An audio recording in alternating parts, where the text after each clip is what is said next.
Olá, o programa 40 Minutos está no ar, aqui pela sua Foz TV. O programa de hoje é de grande interesse dos empresários, pois estará questionando as relações entre empregado e empregador. A juíza da Justiça do Trabalho de Foz do Iguaçu, Neide Consolata Folador, estará esclarecendo muitas dúvidas, principalmente sobre indenizações trabalhistas. Doutora, seja bem-vinda mais uma vez ao 40 Minutos. Obrigada. Eu começo a lhe perguntando o seguinte: quais os tipos de ação de indenização que passaram a fazer parte da Justiça do Trabalho a partir de 2004? Bem, com a emenda constitucional 45 de dezembro de 2004, que foi a famosa reforma, trouxe a famosa reforma do Judiciário, sobre a qual já falei na entrevista anterior, foi trazida para a Justiça do Trabalho a competência para julgar ações de indenização por dano moral ou patrimonial decorrentes da relação de trabalho. Discutiu-se muito no início se aqui estariam ou não compreendidas as ações de indenização por acidente de trabalho, e que eram de competência da Justiça Comum. E depois de muita discussão, e até houve um pronunciamento do Supremo Tribunal Federal a respeito da matéria, e entendeu-se que, de fato, as ações de indenização por acidente de trabalho propostas contra o empregador são da competência da Justiça do Trabalho. Então, quando uma pessoa sofre um acidente de trabalho típico ou equiparado, posso até explicar o que é, e ela quer mover uma ação contra o empregador, ela deve propor essa ação na Justiça do Trabalho. Existe outro tipo de ação envolvendo também acidente de trabalho, que é submetida à apreciação da Justiça Federal, porque é a ação proposta contra o INSS. Essas não são da competência da Justiça do Trabalho. Mas, paralelamente a uma ação que é proposta contra o INSS, né, o empregado que sofreu um acidente de trabalho, típico ou não, pode mover uma ação contra o seu empregador, certo? Para pedir uma indenização por dano material, despesas que ele teve, médicas, hospitalares, com remédios, coisas desse tipo, não apenas dano material, mas também dano moral, né, e dano estético. Se o acidente sofrido trouxe uma deformidade no braço, numa perna, no rosto da pessoa, e isso significa dano estético. E é indenizável, e a competência para isso é da Justiça do Trabalho. Dano moral também, indiscutivelmente, decorrente de acidente de trabalho, agora é da nossa competência. Isso também é no meio rural ou só nas empresas locais? Não, no meio urbano e rural. E rural? Qualquer tipo de ação. No caso, vamos dizer, de um empregado rural, ele tem um problema, furar um olho, assim, alguma coisa, tem um acidente, ele pode mover uma ação de dano moral e material? Pode, e estético também. Se ficar alguma sequela ou a própria perda do olho também, ele pode propor essa ação e a ação será proposta na Justiça do Trabalho. E ele tem prazo para isso ou não? Pode ser em qualquer época? Tem o prazo prescricional. Quanto à prescrição, a jurisprudência não se fixou, não há um entendimento jurisprudencial unânime ainda a respeito disso. A tendência é de que se aplique a prescrição trabalhista, prevista na Constituição Federal, de 2 anos após a extinção do contrato de trabalho. Mas existem diversos entendimentos sobre a questão e ainda não está pacificada. Tem gente que entende que é aplicável a prescrição do Código Civil, que é bem mais elástica, agora a menor que tenha de 3 anos, antigamente, pelo Código Civil antigo, poderia ser de 10 ou 20 anos. Então, mas a tendência está, até contrariando o entendimento que eu adoto, a tendência é se adotar o prazo de 2 anos previsto na Constituição Federal, como acontece para qualquer direito trabalhista. Quer dizer que em 2 anos prescreveu, ele não tem mais direito. E se ele quiser ir na Justiça Comum? Não pode. Não pode, porque agora já está pacificado, até por entendimento do Supremo, como eu falei, de que a matéria é trabalhista e assim se submete à competência da Justiça do Trabalho. Só uma explicação pequena sobre o que eu falei agora há pouco sobre acidente de trabalho típico ou equiparado. O acidente equiparado, por exemplo, é muito comum atualmente, aquelas lesões decorrentes de esforços repetitivos, as famosas LER ou DORTs, né, doenças adquiridas em razão de tarefas contínuos ali, isso, repetitivos. movimentos repetitivos, Digitador. exatamente. Principalmente de digitador ou grandes empresas. Nós temos aqui bastante frigoríficos na região em que se trabalha bastante em linha de produção e que o empregado executa movimentos repetitivos. Essas ações, essas doenças adquiridas no trabalho são consideradas doenças equiparáveis a acidentes de trabalho. Um acidente de trabalho típico é aquele em que o empregado cai, machuca uma perna, machuca um braço, né, ou se arrebenta e tal. O equiparado é esse, que em função de um determinado trabalho a pessoa adquire. Ou às vezes até pelo manuseio de algum produto, alguma coisa assim que venha a causar um prejuízo nos pulmões. Produto né? químico, assim? Exatamente. Aí já entra em insalubridade, é isso? Poderia ser também, mas se a pessoa adquire alguma doença do trabalho, ele pode pedir indenização por essa doença que seria equiparada a acidente de trabalho. E existem, assim, casos específicos para ser pleiteada a indenização por danos materiais e morais? Esse tipo que eu falei, quando ocorre acidente de trabalho, típico ou equiparado, um caso bastante recorrente. Sim. Mas também podem haver outros tipos de indenização, por exemplo, por dano moral, tem muitos tipos que podem acontecer. E qual que é o mais procurado lá, assim, na justiça? Nós temos tido bastante ações, assim, que se discute até assédio moral, né, do empregador contra o empregado, do empregador ou das pessoas que representam o empregador. Um exemplo desse assédio moral? Alguém que trate um empregador, ou um preposto de empregador, um representante, um chefe, que trate o seu empregado com rigor excessivo. Né? Exigindo demais dele, humilhando a pessoa, levando a um estado assim, de constrangimento, até de depressão. Às vezes até um mal físico, né, de depressão, devido ao tratamento que recebe do seu superior hierárquico. Isso poderia motivar uma ação onde se pleiteasse indenização por dano moral. Ou assédio moral. Como se avalia isso com uma determinação médica, alguma coisa assim? Às vezes se realiza a perícia, Sim. né? Aí teria que ser por um psicólogo ou psiquiatra, mas às vezes as próprias circunstâncias levam o juiz ao julgamento, podem possibilitar o julgamento da causa, mesmo sem a necessidade de realização de perícia. Sim. E no caso de assédio sexual, isso existe também, pedidos de indenização? Existem poucos, mas existem. Normalmente a vítima do assédio sexual é mulher.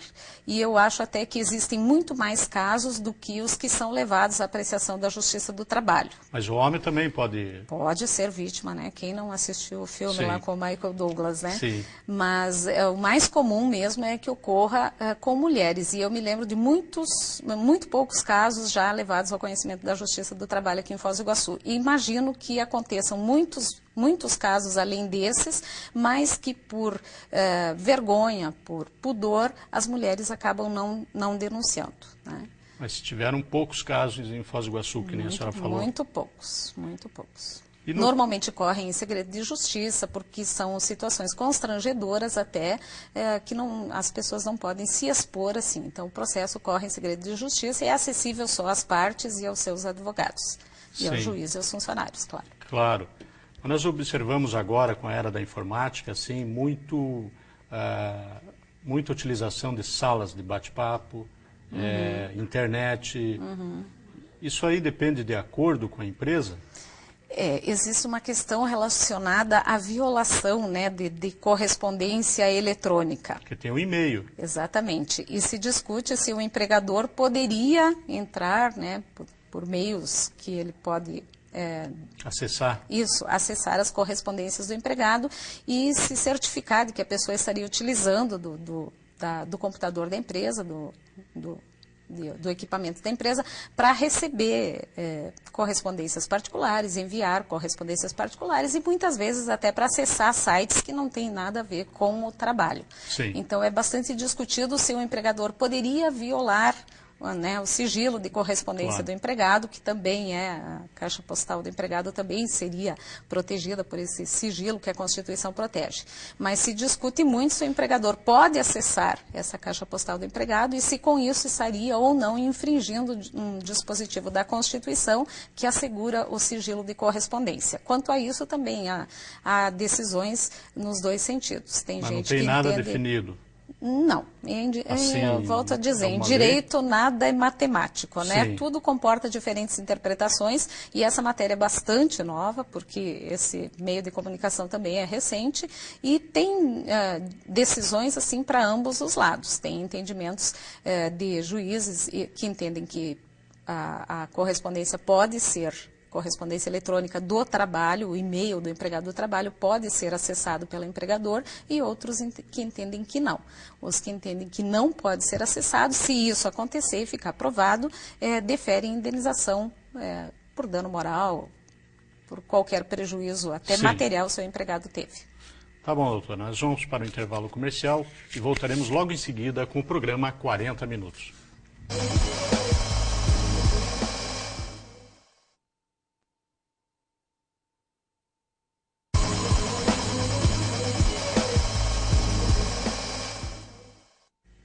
O programa 40 Minutos está de volta, hoje entrevistando a juíza do trabalho, Neide Consolata Folador.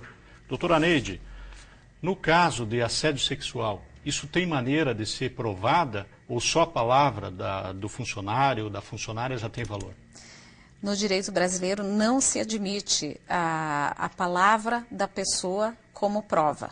No direito americano é diferente, né? A gente sempre vê em filme. Mas no direito brasileiro, o que a pessoa fala não prova nada a seu favor. A pessoa só pode confessar, ou seja, ele só faz prova contra ele. Não sei se dá para entender. As coisas que ele diz em seu prejuízo é que são consideradas tecnicamente confissão e que daí podem ser levadas em conta na hora do julgamento.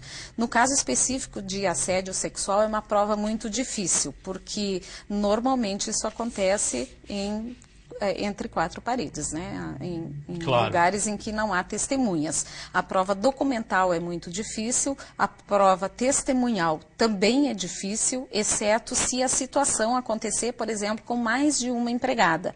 Então, no caso de relações de trabalho, né, poderia uma empregada testemunhar, não, isso também acontecia comigo, era assim, era assado e tal. E isso, então, a prova testemunhal é admissível e pode acontecer. Pode-se usar também, às vezes são usadas gravações, né? Gravações, fitas e tal. De voz e imagens também tem valor? Pode, mas o valor é discutível. Tem entendimentos do Supremo Tribunal Federal dizendo também que gravação obtida sem o consentimento da pessoa, do interlocutor, por exemplo, se um provoca o outro a falar, mas o outro não sabe que está sendo gravado, esse tipo de prova seria considerada ilícita.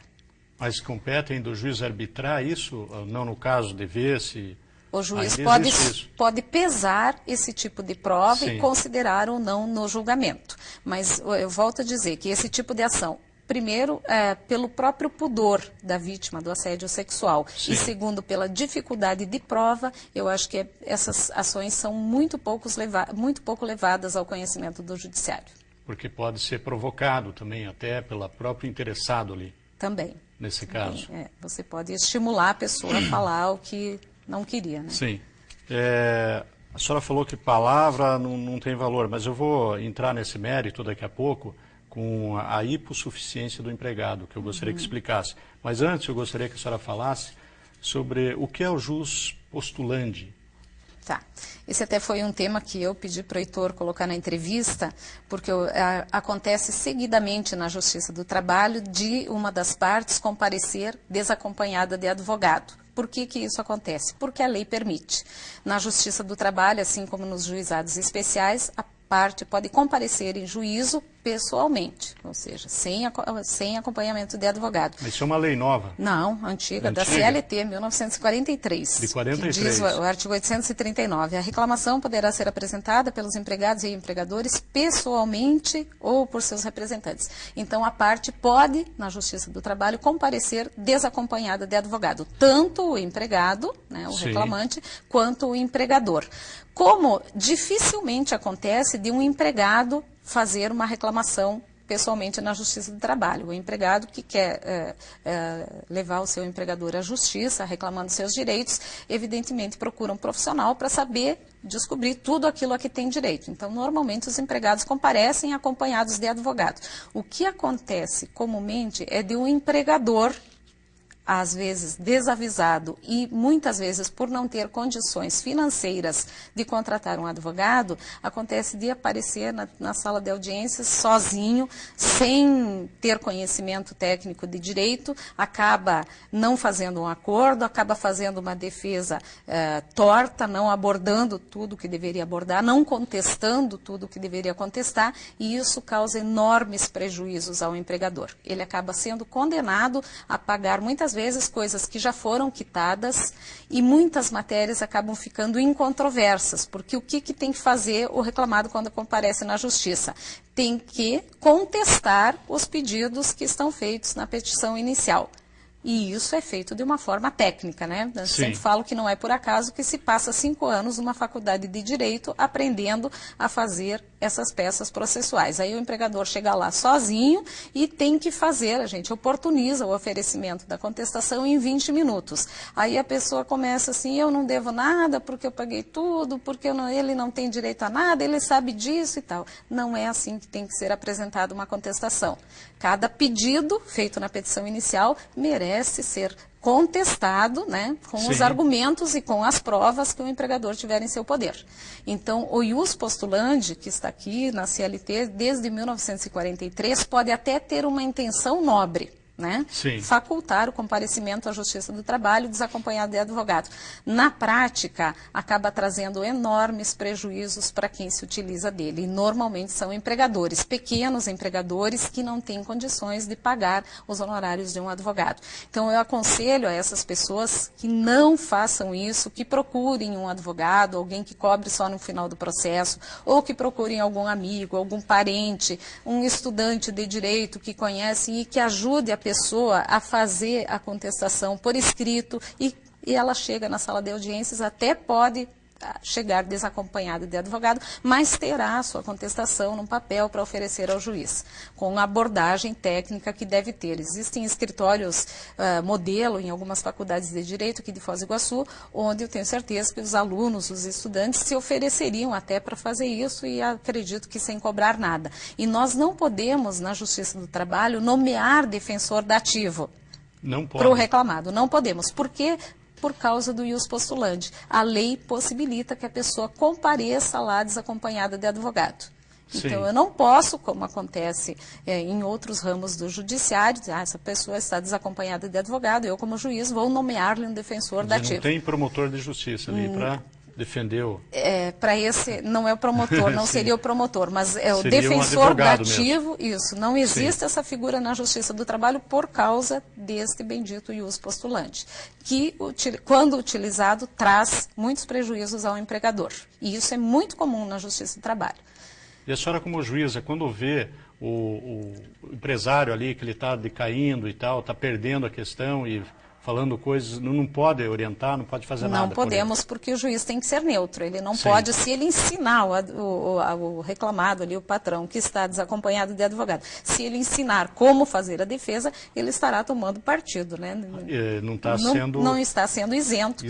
Como deve, né? Sim, então não é recomendável para que o empresário vá sozinho à Justiça do Trabalho. De jeito nenhum. O que eu faço muitas vezes, e até assim meio no desespero, quando eu vejo que o reclamado chega desacompanhado de advogado, não quer fazer acordo, ou não pode, não tem condições de fazer acordo, às vezes existem alguns advogados sentados na sala de audiência, esperando as próximas audiências, alguns fogem de mim e outros, assim, por favor, não tem ninguém aí que se ofereceria para fazer a defesa dele sem cobrar? Porque eu não posso nomear como defensor dativo, no entanto, qualquer advogado pode ser ali contratado na hora, com honorários ou sem honorários, e muitas vezes vários advogados fazem isso e se oferecem para fazer defesa, aceitando uma coisa que se chama procuração apud acta, que é uma coisa... Apodacta? O direito adora expressões latinas. Literalmente traduzindo, é após a ata. Mas seria uma espécie de procuração verbal que a pessoa passa na hora e só para aquele ato. Sim. Então, muitos advogados acabam socorrendo esses patrões que comparecem sozinhos na Justiça do Trabalho, fazem a contestação ali em poucos minutos, conversando, o juiz dá um tempinho, né? Eu dou, alguns juízes não dão. Sim. Mas, enfim, dá um tempinho para conversar com o patrão, pedir algumas informações básicas e acaba fazendo a contestação verbalmente mesmo. Só que depois o processo continua, e se o patrão continuar sem advogado, eu volto a dizer, isso vem em prejuízo dele.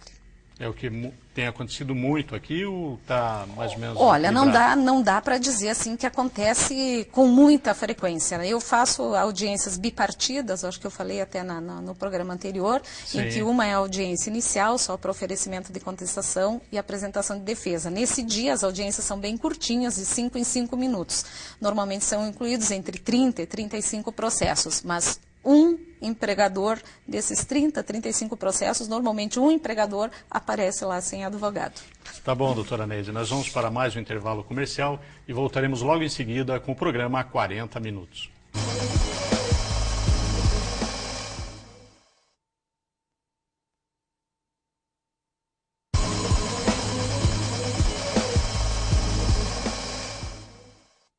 O programa 40 Minutos está de volta com seu terceiro e último bloco, hoje entrevistando a juíza da Justiça do Trabalho de Foz do Iguaçu, Neide Consolata Folador. Doutora Neide, o termo hipossuficiência, o que significa e se ele se aplica somente ao empregado? Bem, hipossuficiente é a parte que, numa relação jurídica, tem menos condições econômicas do que a outra. Então, numa relação de emprego, contrato de trabalho típico, a parte hipossuficiente normalmente é o empregado. Considera-se de regra que o empregado, o hipossuficiente, tem menos condições de pagar custas, honorários periciais e outras despesas processuais, das quais acaba sendo dispensado por força de lei que autoriza quando a pessoa se declara hipossuficiente.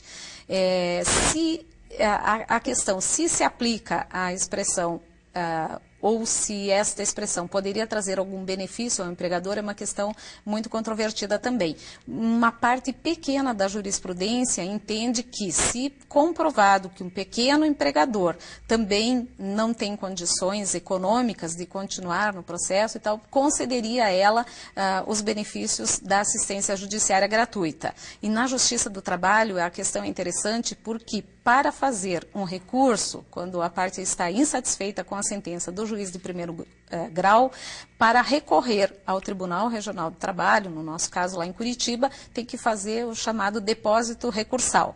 Então, a pessoa tem que recolher custas numa guia DARF, cujo valor geralmente é pequeno, insignificante, mas tem que fazer, além do recolhimento das custas, o pagamento de um depósito recursal. É um valor que a CLT prevê e que fica depositado em conta judicial para garantir futura execução, ou uma parte dela. Então, a corrente jurisprudencial que entende que ao pequeno empregador que comprovar sua hipossuficiência econômica, também podem ser concedidos os benefícios da assistência judiciária gratuita, considera que, neste caso, o pequeno empresário aí estaria dispensado de fazer esse depósito recursal para poder conseguir a reforma da sua sentença no tribunal. Mas um pequeno empresário, para estar no mesmo nível do empregado, ele tem que ser algum do meio informal, talvez assim? Poderia ser uma pessoa que contratou informalmente, que tem um pequeno negócio de fundo de quintal, uma oficina mecânica, um conserto de bicicleta, alguma coisa assim, e que muitas vezes tão pobre quanto o empregado, né? Sim. Isso acontece. Isso pode acontecer. Pode acontecer, só que é uma corrente bem pequena que entende que, por exemplo, a dispensa do depósito recursal pode acontecer no caso de microempresário. E no caso de um confronto ali, que é palavra contra palavra, qual é o critério que a senhora usa? É um critério muito pessoal para julgar quem está com a razão?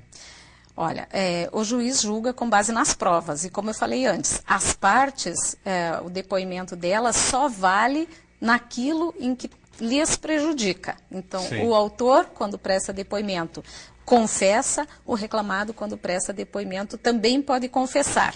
Eu vou dar um exemplo. Se num determinado processo o reclamante alega que trabalhava, por exemplo, na petição inicial, alega que trabalhava das 8 da manhã até as 10 da noite sem intervalo. Sim. Isso está dito na petição inicial. E a contestação aborda o tema e diz, não, a jornada não era tão estendida, ele tinha 1h30 de intervalo e trabalhava, na verdade, até as 19 ou até as 18 horas.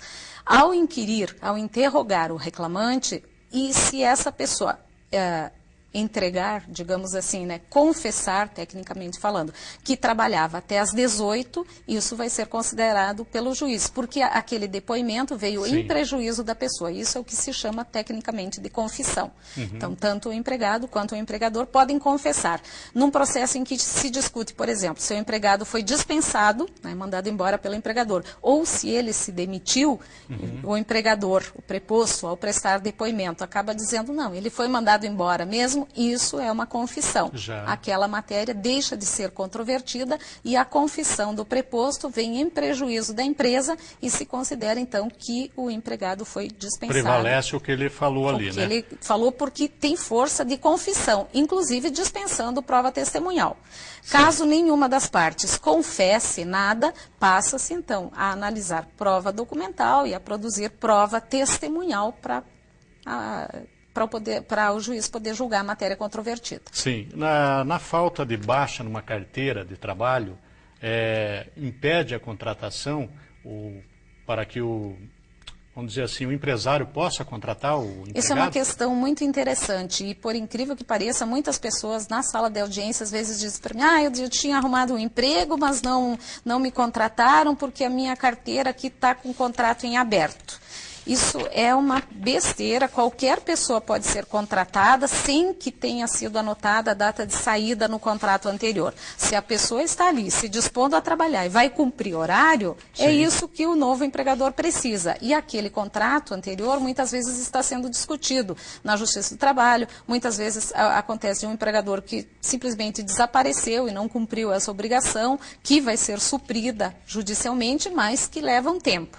Sim. Então, carteira com a data de saída em aberto ou sem dar baixa no contrato anterior, de modo algum impede nova contratação. E interessante que a maioria dos escritórios de contabilidade não sabem disso, então. Exatamente.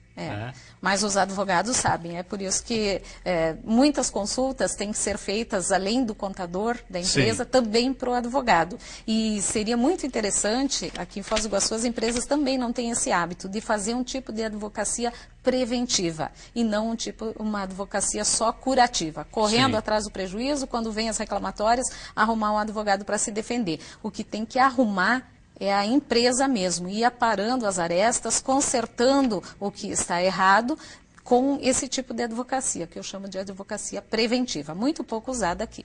Sim. Eu tenho aqui uma notícia da Folha de São Paulo, que a Igreja Renascer foi condenada a pagar 50 mil de danos morais para uma empregada, uma ex-empregada.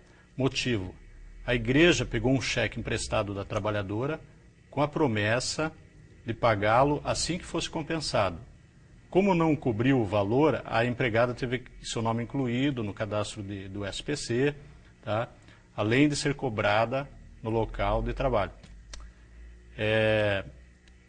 Como que é arbitrado o valor de uma lesão moral, no caso?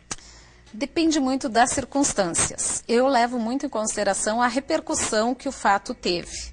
No caso de uma pessoa que teve problema de crédito, por exemplo, né, por culpa do empregador, como foi o caso aí, isso traz bastante prejuízo à pessoa, porque ela chega numa loja e, de repente, lhe é negado o crédito porque o seu nome está sujo por um ato que não foi praticado por ela e sim pelo empregador. Então, tem muitas circunstâncias que são levadas em consideração. Eu poderia até dizer que a capacidade do empregador também, a capacidade de indenizar, né, se é o botequinho da esquina que tem 2 empregados ou se é o McDonald's, né, então são fatores também que podem ser levados em consideração.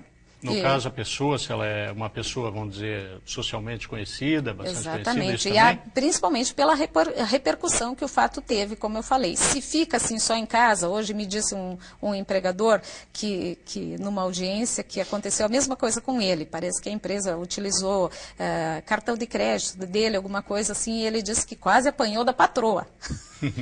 Que ela foi fazer compras e a loja não aceitou o cartão de crédito. Mas aí se ficou no âmbito da casa dele, é uma coisa que a indenização Ninguém seria viu. menor. No caso, a esposa já exposta lá numa empresa onde teve o crédito negado, já a repercussão é bem maior. Né? Se ele apanhar na rua, daí é diferente. Daí é diferente. Também a exposição pública é muito maior e a indenização também será. Né? Mas, doutora, infelizmente, chegamos ao final do programa.